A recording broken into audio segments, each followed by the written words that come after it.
হুগলি জেলার খানাকুল সহ আরামবাগ মহকুমার বিভিন্ন এলাকায় বন্যা পরবর্তী রাস্তা, নদী, বাঁধ ও বিভিন্ন গ্রামের সঙ্গে সংযোগ স্থাপনের সেতু পুনর্নির্মাণ তৎসহ বিভিন্ন দাবি নিয়ে একটি টেবিল ডেপুটেশন দিলেন বিধায়ক সুশান্ত ঘোষ। শুক্রবার বিধায়ক সহ সাংগঠনিক জেলার নেতৃত্ব, কর্মী সমর্থকরা।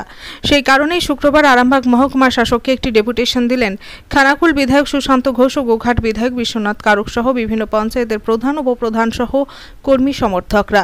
মহকুমা শাসকের কার্যালয় সংলগ্ন রাস্তার উপর মুখ্যমন্ত্রীর কুশপুতুল দাহ করে বিধায়করা প্রতিবাদ জানান। কড়া নিরাপত্তা ব্যবস্থা ছিল পুলিশ প্রশাসনের। পাশাপাশি এদিন ডেপুটেশন দিতে এসে গোঘাট বিধায়ক বিশ্বনাথ কারক তিনি মুখ্যমন্ত্রীকে তীব্র ভাষায় কটাক্ষ করে বলেন, পশ্চিমবাংলার চোরকে মুখ্যমন্ত্রী, এই চোরের কুশপুতলিকায় একটা দাহ করা হয়েছে। কি জানাচ্ছেন দুই বিজেপি বিধায়ক, তাদের মুখ থেকে বিস্তারিত শুনুন।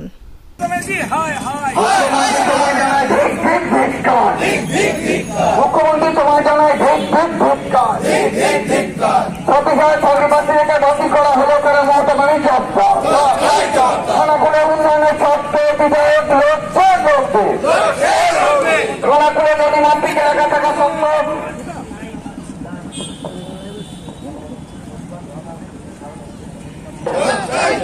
সঠিক সময়ে নদী বাঁধ ধরানো হচ্ছে না কেন?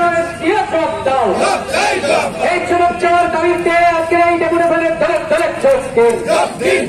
এই সুযোগ অবিলম্বে ভেঙে যাওয়া রাস্তাঘাট ছাড়াতে হবে, আমাদের দাবি মানতে হবে। অবিলম্বে আমাদের রাস্তাঘাট ছাড়াতে হবে, অবিলম্বে ভেঙে যাওয়া রাস্তাঘাট ছাড়াতে হবে। মুখ্যমন্ত্রী তোমার জানায় আরামবাগ মহকুমা শাসক কার্যালয়ের সামনে অবস্থান বিক্ষোভ। খানাকুলের বিজেপি বিধায়কের নেতৃত্বে অবিলম্বে ভেঙে যাওয়া রাস্তাঘাট ছাড়াতে হবে। যে কাজ করছিলেন তাদেরকে একদিকে সরিয়ে দিয়েছে। তাদের যখন দাবি আদায় করার জন্য যখন তারা রাস্তায় নেমেছে, যখন ডিআই অফিস তারা যাচ্ছেন, আজকে এই সরকারের পুলিশ তাদেরকে লাঠি চেষ্টা করেছে। এটা কোন রাজ্যে আমরা বাস করছি? তা সেই জন্যে এই সরকারকে ইমিডিয়েট সমস্ত মানুষ ঐক্যবদ্ধ হয়ে এই সরকারকে সরাতে হবে। এরা চাকরি চুরি করছে, এরা চাল চুরি করছে, এরা শিক্ষা চুরি করছে, এরা জব কার্ডের টাকা চুরি করছে, আবার এই যে রাস্তার টাকা এইটাও চুরি করছে। প্রধানমন্ত্রী আবাস যোজনা থেকে শুরু করে সবটাই বলার কিছুই নেই। সমস্ত মানুষকে সোচ্চার হতে হবে। সেজন্যই আজকে এই খানাকুলে রাস্তা বাগাচ্ছে না, আজকে নদীর বাঁধ ভেঙে যাচ্ছে। এর আগে জল দিচ্ছিল না চাষের জন্য, তার জন্য আবার ওখানকার মানুষ এসেছিলেন একবার, আবার রাস্তা বাগাচ্ছে না, বাঁধ ভেঙে যাচ্ছে, বাঁধ সংস্কার করছে না, তার জন্য আজকে মানুষ এসছে। আমরা দেখছি, ভাবছি যে নতুন করে আমাদেরকে একটা অন্য ভাবনার পথে আমাদের যেতে হবে, আমাদের বৃহত্তর আন্দোলনে যেতে হবে সমস্ত মানুষকে ঐক্যবদ্ধ নিয়ে। এখন শুধু বিজেপি আন্দোলন করছে না, আমরা যা দেখতে পাচ্ছি সাধারণ মানুষ আমাদের পাশে থেকে বলছে আপনারা আন্দোলন করুন, আমরা আছি। দেখা যাচ্ছে যে সমস্ত ধরনের মানুষ আমাদের সঙ্গে আসার চেষ্টা করছে। তারা বলছে যে সরকারের যে দুর্নীতি, এই দুর্নীতির বিরুদ্ধে আন্দোলন করতে হবে, নাহলে সবথেকে শ্রদ্ধেয় ব্যক্তি আমাদের যারা যোগ্য শিক্ষক, যারা চাকরি করছিলেন, তাদেরকে লাথি মারে, তাদেরকে পুলিশ দিয়ে লাঠিপেটা করে। এটা পশ্চিমবাংলার আমাদের কাছে লজ্জা। কার কুশপুতুল দাহ করলেন আজকে আমাদের কার আর বলবো, মানে সব থেকে চোরকে পশ্চিমবাংলার মধ্যে কে চোর?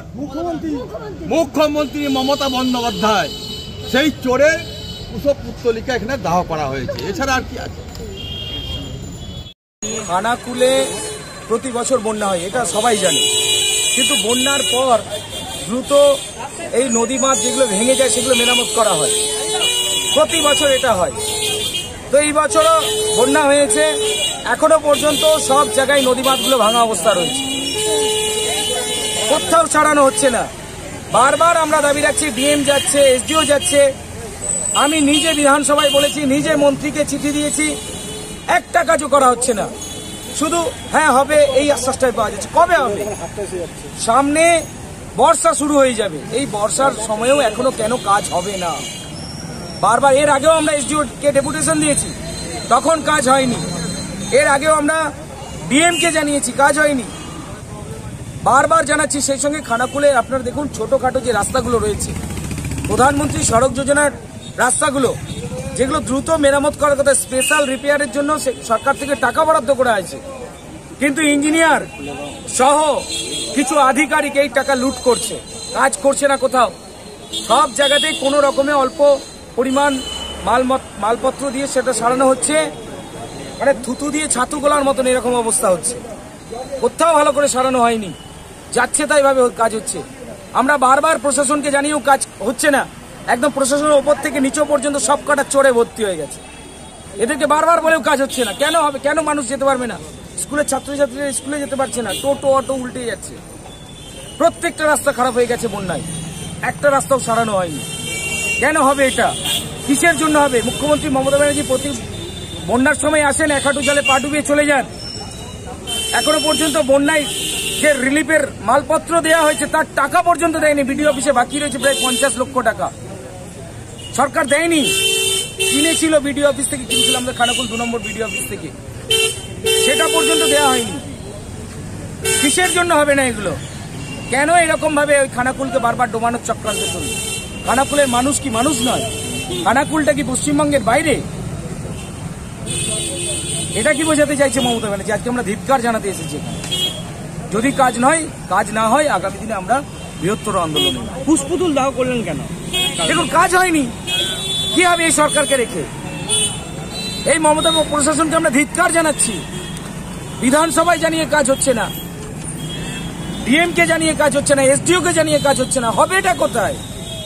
তাহলে মুখ্যমন্ত্রী মমতা ব্যানার্জি থেকে লাভ কি? এই আরামবাগবাসী চাইছে না বারবার বন্যায় ডোবাতে। এমনি আরামবাগ সাব ডিভিশনকে তো ঘাটাল মাস্টার প্ল্যানের যে প্রথম ধাপ থেকে বাদ দিয়ে দিয়েছে এরা, আরামবাগবাসীকে ডোবানোর চক্রান্ত করছে। তাহলে এদেরকে রেখে লাভ কি? আমরা সরকারে এদেরকে দেখতে চাই না, মুখ্যমন্ত্রী মমতা ব্যানার্জিকে দেখতে চাই না। আপনি কি বিধানসভায় বলেছিলেন? বারবার বলেছি। আমাদের বিশ্বনাথ দা বলেছেন, বিশ্বনাথ কারক বলেছেন, আমি বলেছি, মধুরা বলেছেন, আমরা সবাই বলি যে খানাকুলকে বাঁচাতে। এমনকি মন্ত্রীকে আমি চিঠি পর্যন্ত দিয়েছি, সেচ মন্ত্রীকে আমি চিঠি পর্যন্ত দিয়ে এসেছি। গতকালও আমি সেচ মন্ত্রীর সাথে কথা বলেছি, উনি শুধু বলছেন হ্যাঁ হবে। ফোনে ওনার সাথে কথা বলেছি, উনি হবে, আশ্বাস দিচ্ছেন হবে। কবে হবে? আবার বন্যা চলে এলে তারপরে বাঁধার কাজ শুরু হবে। আপনারা দেখেছেন তো কিছুদিন আগেই বড় জলে যেভাবে হাজার হাজার বিঘা জমি নষ্ট হয়ে গেছে, ধান নষ্ট হয়ে গেছে। তারপরে সরকারের হুঁশ নেই, তারপরেও গড়িমসি চলছে বাঁধ বাঁধার জন্য। এই জিনিস চলতে পারে না। আমরা বিডিও অফিসে 2-3 বার মিটিং করেছি, খানাকুল 2 নম্বর বিডিও অফিসে সমস্ত প্রশাসনিক আধিকারিকদের ডেকেছি, ইরিগেশনকে ডেকেছি, কিচ্ছু কাজ হয়নি। তাই আজকে আমরা এসডিওকে ফের জানাতে এসেছি, যদি উনি ব্যবস্থা দ্রুত না নেন তাহলে আমাদের আন্দোলন আরো তীব্রতর হবে। তখন আমরা হাজার হাজার মানুষকে নিয়ে আসবো।